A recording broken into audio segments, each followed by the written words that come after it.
Assalamualaikum warahmatullahi wabarakatuh. Hai semuanya, ketemu lagi di channel Emak Rumahan. Terima kasih ya sudah klik video ini. Bagaimana kabarnya teman-teman semua hari ini? Semoga selalu sehat dan bahagia ya dimanapun kalian berada. Baiklah teman-teman, untuk share video kali ini, aku mau beres-beres dapurku yang saat ini super duper berantakan.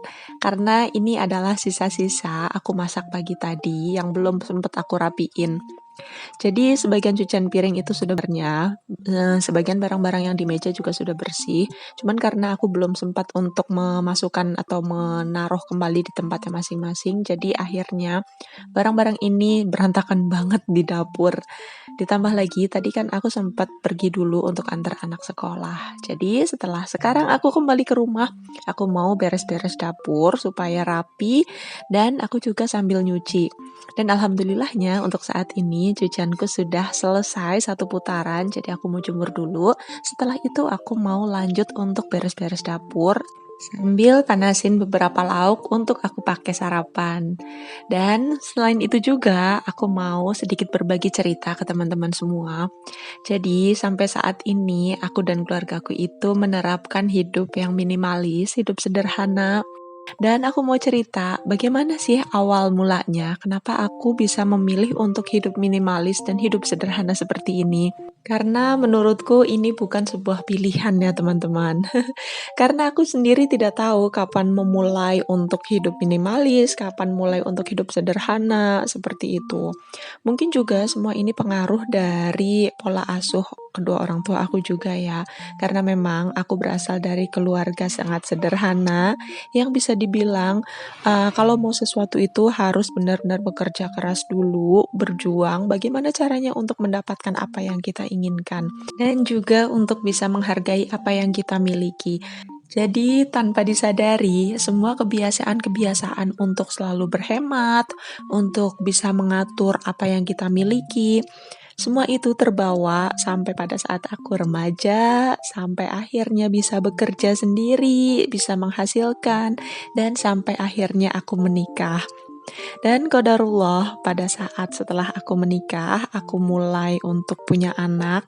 Di situ aku mulai berpikir, apa yang harus aku dahulukan. Jadi akhirnya aku mengambil keputusan bahwa aku mau berhenti bekerja dan aku mau fokus mengurus keluarga. Dan keputusan untuk berhenti bekerja itu tentunya memiliki konsekuensi tersendiri ya teman-teman.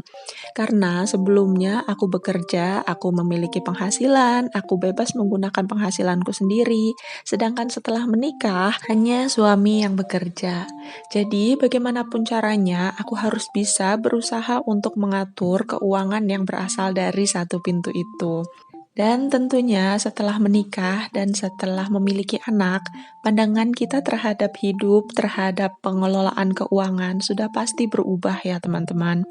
Karena pada saat masih sendiri, kita mengatur keuangan itu hanya untuk diri sendiri. Tapi pada saat setelah menikah, kita harus mengatur bagaimana caranya supaya kebutuhan keluarga tetap tercukupi, supaya kebutuhan anak-anak kita tetap tercukupi dan kewajiban-kewajiban kita juga semuanya teratasi. Namanya juga hidup ya teman-teman. Semuanya punya ujian dan juga cobaannya masing-masing. Dan di saat aku mengalami ujian dan juga cobaan itu, di saat itulah aku benar-benar bersyukur karena kedua orang tuaku sudah menerapkan gaya hidup minimalis, gaya hidup sederhana dari kecil. Jadi aku sudah terbiasa menghadapi hal itu. Jadi pada saat kita qadarullah sedang kekurangan, kita masih bisa memilih dan memilah apa saja kebutuhan yang memang harus didahulukan dan apa saja kebutuhan yang masih bisa kita tunda. Dan pada saat kita mendapatkan rezeki, kita masih bisa mengatur barang apa saja yang harus kita beli, pengeluaran apa saja yang harus kita bayarkan terlebih dahulu, seperti itu. Berawal dari keadaan yang mengharuskan untuk hidup sederhana, berubah menjadi sebuah kebiasaan hidup sederhana. Tentunya semua itu tidak selalu berjalan dengan mudah, teman-teman. Ada kalanya kita pun tergoda, apalagi untuk saat ini hidup itu banyak sekali menawarkan berbagai macam kesenangan, kesenangan, berbagai macam kemudahan yang ditawarkan dari berbagai sisi. Contohnya saja salah satunya adalah belanja online ya teman-teman. Tidak bisa memungkiri kalau aku pun sering sekali tergoda dengan belanja online. Karena di toko-toko online banyak sekali barang-barang yang bisa kita temukan. Dari mulai yang harganya mahal, harganya murah, banyak pilihannya. Ditambah lagi, toko-toko online menawarkan berbagai macam jenis pembayaran. Kita bisa bayar cash, bayar COD, bayar nyicil pun ada. Dan sebagai seorang perempuan, aku pun hobi belanja sebenarnya. Tapi kembali lagi, setelah kita melihat-lihat, kita harus berpikir lagi, apakah barang yang sudah aku masukkan ke dalam keranjang itu memang adalah barang yang aku butuhkan? Jika memang barang itu hanya sekedar barang-barang yang aku inginkan, aku akan berpikir lagi, aku akan menimbang lagi, apakah keuanganku cukup untuk itu, dan apakah itu memang benar-benar perlu. Jika memang hanya dipakai 1 atau 2 kali atau tidak terlalu dibutuhkan, aku akan mengesampingkan itu. Cukup untuk dilihat lagi, dibaca lagi, kita berpikir ulang, dilihat lagi, ternyata itu tidak terlalu butuh atau tidak terlalu mendesak untuk kita perlukan. Ya sudah, aku akan kesampingkan itu. Dan semua itu tentunya tidak mudah ya teman-teman. Dan menurutku bukan hanya belanja online saja yang sering sekali untuk menguji kesabaran kita dalam menghadapi atau menjalankan hidup minimalis. Tapi ada juga hal-hal lainnya, contohnya lagi seperti kebiasaan atau gaya sekarang, di mana nongkrong di kafe atau jalan-jalan ke mall atau kumpul-kumpul bersama teman-teman itu juga sudah menjadi hal yang wajar. Sebenarnya memang wajar-wajar saja. Siapapun boleh menjalankan itu, semua itu kembali lagi ke pilihannya masing-masing. Untuk aku yang memang menjalankan gaya hidup yang minimalis, gaya hidup sederhana, menurutku itu suatu kebiasaan yang boleh-boleh saja dilakukan, asalkan memang waktu kita memungkinkan, keuangan kita juga memungkinkan. Jangan sampai kita nongkrong di kafe atau jalan-jalan ke mall atau belanja-belanja, tapi setelah itu kita menyesalinya karena keuangan kita menjadi boncos, atau kita menyesalinya karena akhirnya keluarga kita jadi terlantar. Jadi untuk melakukan semua itu kita harus berpikir lagi, berpikir ulang. Jangan sampai kebiasaan-kebiasaan yang kita lakukan itu merugikan diri kita sendiri. Nah, untuk aku yang memang menerapkan gaya hidup minimalis dan juga sederhana, aku sangat memilih untuk melakukan itu.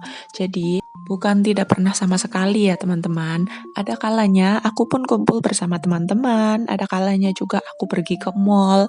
Hanya saja aku membatasi itu. Kalau memang sekiranya acara itu penting, aku akan datangi. Kalau memang untuk jalan-jalan sesekali itu nggak jadi masalah selama kita masih memperhatikan dan memastikan semua kewajiban-kewajiban kita sudah terbayar dan juga sudah terpenuhi. Walaupun aku sudah menerapkan gaya hidup minimalis dan sederhana ini dari kecil, tapi sampai saat ini aku pun masih dalam tahap belajar, teman-teman. Jadi aku masih belum bisa sempurna melakukan itu. Aku masih terus belajar untuk mengendalikan antara keinginan dan juga kebutuhan. Jadi untuk teman-teman yang mungkin baru menerapkan gaya hidup minimalis atau gaya hidup sederhana, yuk semangat ya, kalian tidak sendirian. Aku ada di sini sama seperti kalian menerapkan gaya hidup yang sederhana dan minimalis. Untuk sekilas, mungkin gaya hidup minimalis sederhana yang aku jalankan ini terdengar seperti sesuatu yang menyebalkan, sesuatu yang tidak enak, atau mungkin sesuatu yang akan membuat menderita ya teman-teman. Tapi setelah dijalankan, setelah itu menjadi sebuah kebiasaan, akan menjadi biasa aja dan bukan sesuatu yang membuat kita menderita juga. Malah aku sendiri mendapatkan banyak sekali manfaat dari gaya hidup yang aku jalani.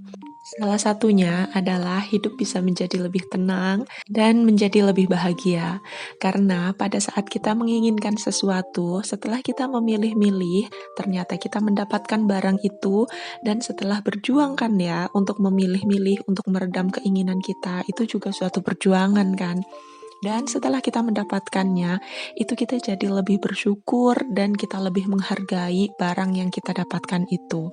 Dan dengan kita menerapkan hidup sederhana, hidup minimalis sesuai dengan kebutuhan saja, Sedikit demi sedikit kita bisa mulai menabung, walaupun jumlahnya tidak besar, tapi kalau dilakukan secara rutin sudah pasti akan membuahkan hasil ya teman-teman.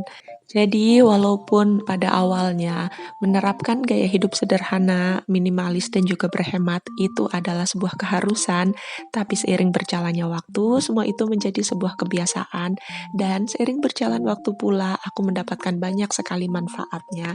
Dan semakin kita menjalaninya dengan penuh rasa syukur dan ikhlas, Allah akan mendatangkan semakin banyak kebaikan untuk kita. Begitulah teman-teman, awal mula kenapa aku menerapkan gaya hidup sederhana dan minimalis sampai saat ini. Jadi berhubung dapurku sudah rapi, sekarang aku mau siap-siap makan. Sampai di sini dulu video kita kali ini. Dan kalau kalian suka dengan video ini, jangan lupa tekan subscribe, tombol lonceng, dan juga like, comment, dan share-nya ya. Terima kasih banyak. Bye. Wassalamualaikum.